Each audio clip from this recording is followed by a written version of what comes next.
आप लोग? I hope आप सब लोग ठीक होंगे। तो आज हम क्या कवर करने वाले हैं, आज हम यूनिट 10 जो MPPSC प्रीलिम्स का यूनिट 10 है उसमें जो कमीशंस हैं उनको हम आगे की तरफ बढ़ाएंगे, क्योंकि ऑलमोस्ट सारे कमीशंस मैंने कवर करवा दिए थे, बट कुछ और इम्पॉर्टेंट कमीशंस हैं उनको आज हम कवर करेंगे, जैसे कि National Commission for Protection of Child Rights NCPCR, and then उसके बाद NCBC यानी National Commission for Backward Classes and Food Preservation Commission. ठीक है, तो ये प्रीलिम्स पर्सपेक्टिव वीडियो है। चलिए स्टार्ट करते हैं। तो सबसे पहले हम समझेंगे national Commission for Protection of Child rights. तो आप पहले इसका शॉर्ट फॉर्म याद रखें कि इसको NCPCR बोलते हैं, और हम आगे भी NCPCR ही यूज़ करेंगे सब जगह।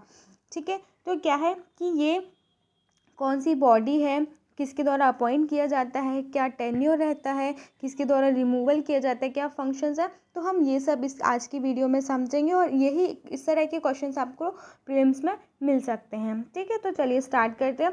तो इसका सेटअप कब हुआ था, इसका एस्टेब्लिशमेंट कब हुआ था? 2007 में। ठीक है, और इसमें ये किस एक्ट के तहत इस्टेब्लिश हुआ था या सेटअप हुआ था? तो under the commission for Protection of Child rights act. तो इस एक्ट के तहत इसको 2007 में इस्टेब्लिश किया गया था। एक्ट कब आया था? 2005 में आया था। ठीक है, एक्ट कब आया था? 2005 में, और सेटअप कब हुआ था? 2007 में। तो आप याद रखेंगे कि जब एक्ट आया था वो क्या ईयर था? 2005 था, और जब एस्टेब्लिशमेंट या सेटअप हुआ था वो 2007 था। ठीक है, अब ये किस मिनिस्ट्री के अंदर आता है? ये वाला जो कमीशन है वो किस मिनिस्ट्री के अंदर आता है? तो ministry of women and child development. ठीक है, तो मिनिस्ट्री ऑफ वुमेन और चाइल्ड डेवलपमेंट के अंदर ये वाला जो कमीशन है वो आता है। वो आपको किस तरह के क्वेश्चन पूछेगा? वो आपको 4 मिनिस्ट्री के नाम दे देगा, जैसे कि ministry of women and child development social justice वाली, या उन्होंने कुछ और दे दी, तो या प्रेसिडेंट कुछ भी बोल सकता है वो आपसे।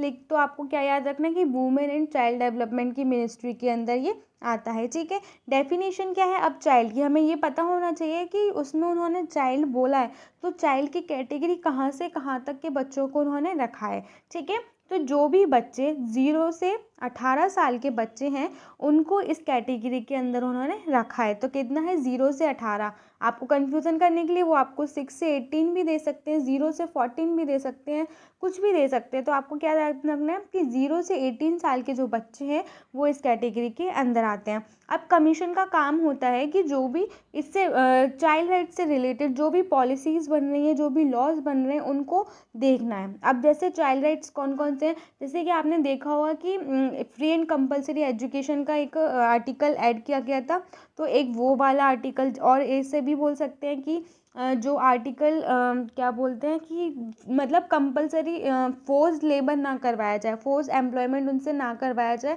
तो वो भी इस तरह के जो राइट्स हैं वो हमारे चाइल्ड राइट्स हो जाते हैं।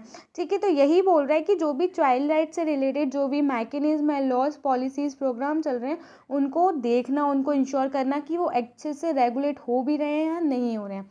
तो इस तरह के, और एक और चीज़ बोलिए कि UN कन्वेंशन में जो बोले गए हैं उनको भी। ठीक है, तो समझ आ गया कि कमीशन का क्या काम है, डेफिनेशन क्या है, मिनिस्ट्री कौन सी और कब सेटअप किया गया। अब हम इसका कंपोजिशन देख लेते हैं कि कौन कौन इसके अंदर आते हैं। तो टोटल 7 मेंबर्स आपको इसमें मिलेंगे, जिसमें से एक चेयरपर्सन होगा या चेयरमैन भी बोल सकते हैं आप उसको, और 6 अदर मेंबर्स होंगे। लेकिन उसमें एक कंडीशन है कि जो 2 हैं वो वुमेन होनी चाहिए या महिला होनी चाहिए। तो टोटल 7 है, जिसमें से एक चेयरपर्सन होगा, बाकी जो अदर मेंबर्स होंगे उसमें से 2 महिला होनी चाहिए। ठीक है, अब टेन्योर क्या बोला गया है? तो टेन्योर बोला गया है 3 इयर्स का। तो आप याद रखेंगे कि 5 इयर्स इसमें नहीं है, इसमें 3 इयर्स है। ठीक है, तो टेन्योर कितना है? 3 इयर्स, और किसके द्वारा अपॉइंट किया जाएगा? सेंट्रल गवर्नमेंट के द्वारा। इन कमीशंस के जो चेयरपर्सन है और जो मेंबर्स हैं उनको अपॉइंट किया जाएगा सेंट्रल गवर्नमेंट के द्वारा।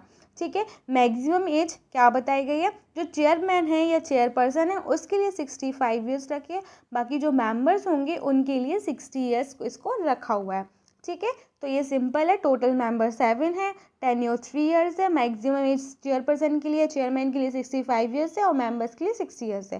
ठीक है, अब हम देख लेते हैं कि आरटी एक्ट, जो राइट टू एजुकेशन एक्ट 2009 में आया था, जो RTE act, Right to Education Act आया था, उसके अंदर NCPCR को क्या करने को कहा गया है या वो क्या कर सकता है। ठीक है। तो वो क्या कर सकते हैं कि जो भी अगर वॉयलेशन हो रहा है लॉ का, या मतलब बोला जाए कि बच्चों को वो एजुकेशन नहीं दी जा रही है, फ्री एंड कंपलसरी एजुकेशन का उसमें एक प्रावधान है, तो अगर वो नहीं हो रहा है तो उससे रिलेटेड वो कंप्लेंट फाइल कर सकता है या कंप्लेंट कर सकता है, ठीक है। उसके अलावा किसी भी इंडिविजुअल को बुला के वो एविडेंस भी मांग सकता है, मजिस्ट्रियल इंक्वायरी भी कर सकता है, हाई कोर्ट और सुप्रीम कोर्ट में रिट पेटिशन को भी फाइल कर सकता है। तो इस तरह के जो इस तरह के जो प्रोविजंस हैं वो आरटी एक्ट के अंदर वो एनसीपीसीआर कर सकता है, ठीक है। समझ आ गई? ये बहुत सिंपल है, बस आपको थोड़ा सा 1-2 बार रिवीजन करना ज़रूरी है, ठीक है। नेक्स्ट देख लेते हैं कि इसके अंदर क्या होगा कि चाइल्ड वेलफेयर कमिटीज़ बनाई जाएंगी या बनेंगी, ठीक है। तो सेक्शन 27 का one part of the juvenile justice care and protection of children act 2015, तो आपको ये थोड़ा सा देखना है, वैसे इतना इंपॉर्टेंट नहीं है, इतना डीप कभी एमपीपीएससी नहीं जाता, बट एक बार हम नज़र मार लेते हैं कि इनकेस अगर कुछ आ जाए इस तरह से तो हम उसको कर सकें। तो जो चाइल्ड वेलफेयर कमिटीज़ होंगी वो किसके द्वारा अपॉइंट की जाएंगी? स्टेट गवर्नमेंट के द्वारा कॉन्स्टिट्यूट की जाएंगी या इनके द्वारा कंपोजिशन किया जाएगा। एवरी डिस्ट्रिक्ट, मतलब हर डिस्ट्रिक्ट में, जैसे 52 डिस्ट्रिक्ट है तो 52 डिस्ट्रिक्ट्स में बनेंगी चाइल्ड वेलफेयर कमिटीज़ और उनको स्टेट गवर्नमेंट अपॉइंट करेगी, ठीक है। क्यों करेगी? जो भी पावर्स हैं for exercising the powers and to discharge the duties conferred on such in relation to, मतलब जो केयर एंड प्रोटेक्शन है जो बच्चों के लिए बताया गया उसके रिगार्डिंग इसका फॉर्मेशन किया जाएगा, ठीक है। तो अभी प्रेजेंट में चेयरमैन कौन है? स्तुति नारायण। तो आपको ये याद रखना है कि प्रेजेंट में कौन है, वो पूछ सकते हैं, पूरी संभावना है, तो आपको इस चीज़ को याद रखना पड़ेगा, ठीक है।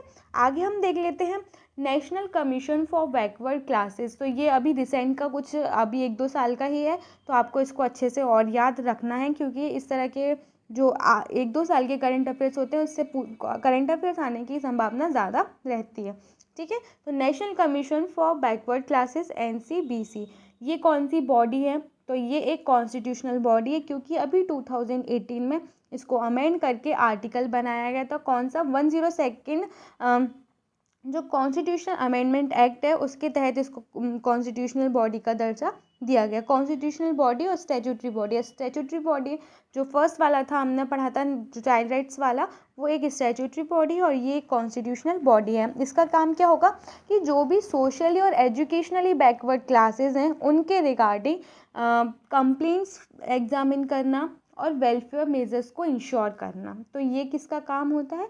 National Commission for Backward classes, ठीक है। अब क्या है, प्रीवियसली ये एक स्टैट्यूटरी बॉडी थी, उसके किसके मिनिस्ट्री के अंदर आती थी? Ministry of social justice and empowerment. तो देखें आज का कि वो पहले अर्लियर क्या थी कि स्टैट्यूटरी बॉडी थी या नहीं अभी बनाया गया, तो वो, ठीक है। अब हम इसका कंपोजिशन देख लेते हैं कि कंपोजिशन क्या है। अब इसमें कितने होंगे? 5 मेंबर्स। उसमें हमने देखा था 7 मेंबर्स थे, इसमें कितने हैं? 5 मेंबर्स, जिसमें एक चेयरपर्सन होगा, एक वाइस चेयरपर्सन होगा और 3 अदर मेंबर्स होंगे, जो किसके द्वारा अपॉइंट किए जाएंगे? यहाँ पर प्रेसिडेंट अपॉइंट करेगा। तो यहाँ पर आपको क्या याद रखना है कि यहाँ पर प्रेसिडेंट अपॉइंट करेगा। पिछले वाला जो कमीशन था वहाँ पर सेंट्रल गवर्नमेंट ने अपॉइंट किया था, ठीक है। इसकी जो conditions of service and tenure है कि कितना इनका टेन्योर रहना चाहिए, क्योंकि इसमें टेन्योर एज सच डिफाइन नहीं किया है, तो हाँ उसमें इसमें जो भी टेन्योर होगा, जो भी कंडीशंस होंगी सर्विस की, वो प्रेसिडेंट डिसाइड करेंगे, ठीक है। तो कंपोजिशन आपको समझ आएगा कि 5 मेंबर रहेंगे, 5 सदस्य रहेंगे, जिसमें से एक चेयरमैन होगा, दूसरा वाइस चेयरमैन होगा और 3 अदर मेंबर्स होंगे, ठीक है। नेक्स्ट देख लेते हैं कि इससे रिलेटेड कौन कौन से कॉन्स्टिट्यूशनल प्रोविजंस हैं। तो ये इम्पॉर्टेंट हैं, आप आर्टिकल्स के नाम याद रखेंगे। तो जो अभी हमने देखा कि 102 अमेंडमेंट एक्ट आया, उसको अमेंड किया, तो उससे कौन कौन से आर्टिकल्स आए? तो 338 का बी एंड 342 आर्टिकल है, ये आर्टिकल है, ठीक है, 342A, ठीक है। तो ये 2 आर्टिकल्स इम्पॉर्टेंट हैं, ठीक है। अब 338B में क्या बोल रहा है? वो बोल रहे हैं कि एनसीबीसी को इतनी अथॉरिटी दी गई है कि वो कंप्लेंट्स देख सकती है, वेलफेयर मेजर्स करेगी, जो भी सोशली और एजुकेशनली बैकवर्ड क्लासेस हैं उनके रिगार्डिंग वो कंप्लेंट्स देखेगी, वेलफेयर मेजर्स के लिए जो भी उनको प्रोविजंस लेने हैं वो ले सकती है, ठीक है। 342A में क्या बोला गया है कि यहाँ पर उन्होंने प्रेसिडेंट से रिलेटेड बोला है कि प्रेसिडेंट को ये वो एम्पावर करती है कि वो देख सकते हैं कि किस एरिया, मतलब किस स्टेट में या किस यूटी में कौन कौन से सोशली और एजुकेशनली बैकवर्ड क्लासेस होने चाहिए, नहीं होना चाहिए, और उस स्टेट का जो गवर्नर है उससे कंसर्न करके। तो 338B में एनसीबीसी से रिलेटेड बात कर रहा है और 342A में बोल रहा है वो प्रेसिडेंट से रिलेटेड बात।